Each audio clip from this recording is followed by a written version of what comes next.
Assalamualaikum warahmatullahi wabarakatuh. Perkenalkan, nama saya Putri Handayani, mahasiswa dari Universitas Sriwijaya, Fakultas Keguruan Ilmu Pendidikan dari jurusan PGSD kelas Palembang. Nah, sebelumnya saya akan menjelaskan tentang skenario pembelajaran, landasan ilmiah, dan teknologi dalam pendidikan.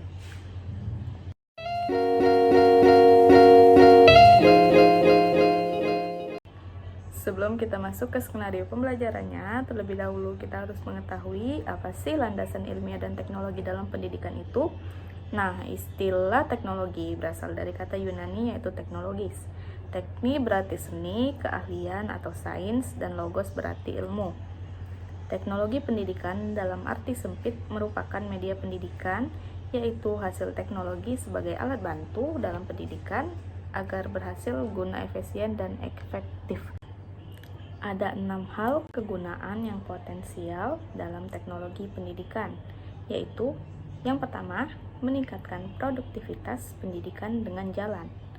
Maksudnya yaitu memperlaju penahanan belajar dan membantu guru untuk menggunakan waktunya secara lebih baik. Mengurangi beban guru dalam penyajian informasi sehingga guru dapat lebih banyak membina dan mengembangkan kegairahan belajar anak. Yang kedua, memberikan kemungkinan pendidikan yang sifatnya individual dengan jalan. Maksudnya yaitu mengurangi kontrol guru yang kaku dan sederhana, dan bisa juga memberikan kesempatan anak sesuai kemampuannya. Nah, yang ketiga, memberikan dasar pengajaran yang lebih ilmiah dengan jalan.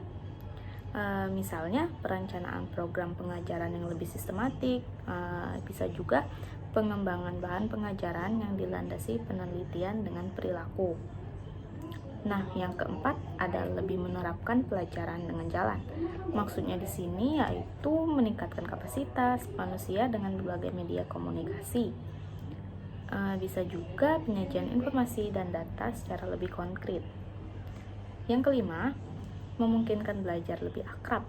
Nah, maksudnya lebih akrab itu mengurangi jurang pemisah antara pembelajaran di dalam dan di luar sekolah. Memberikan pengetahuan tangan pertama. Yang keenam ada memungkinkan penyajian pendidikan lebih luas dan lebih merata, terutama dengan jalan. Nah, maksudnya yaitu pemanfaatan bersama tenaga atau kejadian yang langka.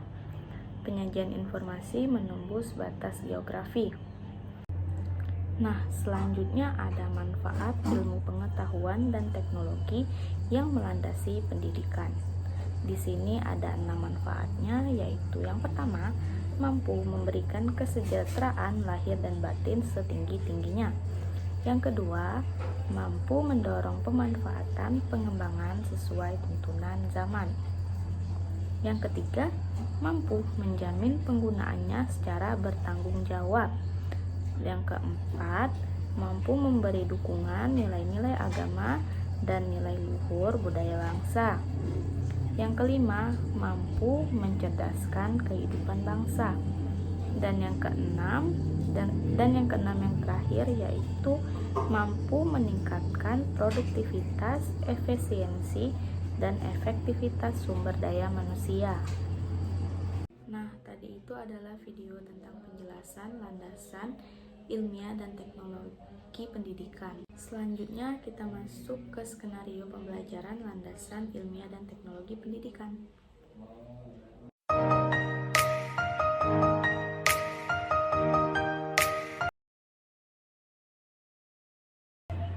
Pada suatu hari yang cerah di SD Negeri 109 Palembang, Kecamatan Sakok, Kelurahan Sialang, terjadi kegiatan belajar mengajar di kelas 6B. Di dalam kelas tersebut ada seorang guru yang sedang mengajar pelajaran matematika. Ketika Bu Guru menjelaskan materi tersebut di papan tulis, beliau merasa ada yang aneh dengan siswanya. Kemudian Ibu guru tersebut menoleh ke belakang dan melihat para siswanya seperti kebingungan, dan terlihat siswanya merasa bosan, bahkan ada yang mengantuk juga. Anak-anak, apakah ada yang ingin ditanyakan? menjelaskan tentang materi himpunan ini?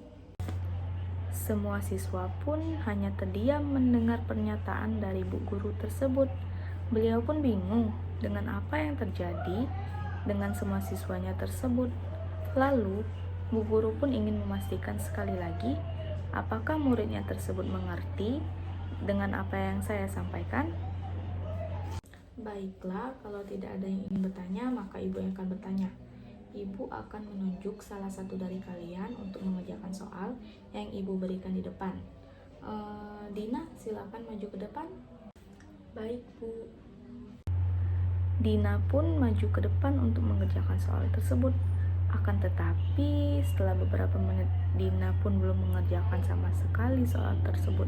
Kemudian, bu guru tersebut meminta kepada muridnya yang lain untuk membantu Dina menjawab soal tersebut. Dan lagi-lagi semua siswanya hanya terdiam. Kenapa semua murid ibu diam dan tidak mau membantu Dina untuk mengerjakan soal di depan? Apakah semua siswa ini ada yang mengerti tentang materi yang ibu berikan? Maaf Bu, menurut Dina pribadi, Dina tidak mengerti tentang materi yang ibu sampaikan. Walaupun ibu sudah menjelaskan secara detail, tapi Dina tetap tidak mengerti Bu materi tersebut. Maaf Bu, menurut Siti juga, saat ibu menjelaskan, Siti merasa bosan karena semuanya penuh dengan tulisan. Jadi kami semua merasa bosan dan bahkan tidak fokus Bu saat belajar. Lalu siswa pun ikut berbicara bahwa mereka tidak paham dengan materi tersebut, bahkan ada siswa yang merasa bosan dan tidak fokus dengan materi yang disampaikan. Ibu guru pun merasa sedih dengan pernyataan dari siswanya. Akan tetapi, bu guru merasa sangat bangga dengan siswanya karena berani mengutarakan pendapatnya. Bel istirahat pun berbunyi. Semua siswa dan guru keluar dari kelas. Ada yang pergi ke kantin membeli makanan seperti mie, pempek, atau nasi. Ada juga yang membeli minuman. Tetapi, ibu guru masih berpikir bagaimana agar kegiatan belajar mengajarnya tersebut mudah dipahami siswanya dan menarik perhatian muridnya. Akhirnya, beliau mendapatkan ide untuk solusi dari permasalahannya tersebut. Keesokan harinya, pada pelajaran pertama, yaitu pelajaran matematika, bu guru tersebut masuk ke kelas dengan membawa laptop dan proyektor. Nah, semua muridnya tersebut heran dan kebingungan dengan apa yang dibawa gurunya tersebut. Setelah mempersiapkan semua alat yang dibawa, gurunya pun meminta muridnya untuk memperhatikan layar yang sudah disiapkan. Anak-anak, ini adalah media pembelajaran yang baru. Ibu akan memutarkan video animasi tentang materi yang ibu berikan kemarin. Sebelum ibu memutarkan video ibu akan mengajak kalian semua untuk menonton video animasi lucu sebagai hiburan sebelum belajar. Semua siswanya pun senang dengan media pembelajaran yang baru ini. Bahkan setelah video diputar pun, banyak siswa yang berani bertanya dan berani mengerjakan soal di papan tulis yang sudah diberikan oleh gurunya.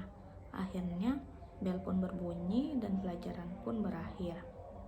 Di zaman sekarang juga, YouTube kurang bagus untuk anak di bawah umur karena sering munculnya konten-konten video hubungan seks yang tidak layak untuk ditonton untuk anak di bawah umur.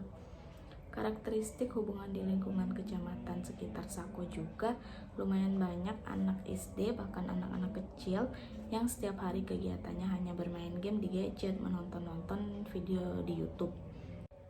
Sudah sangat jarang sekali anak-anak di sini bermain keluar pada umumnya dan juga kurangnya sosialisasi antar anak.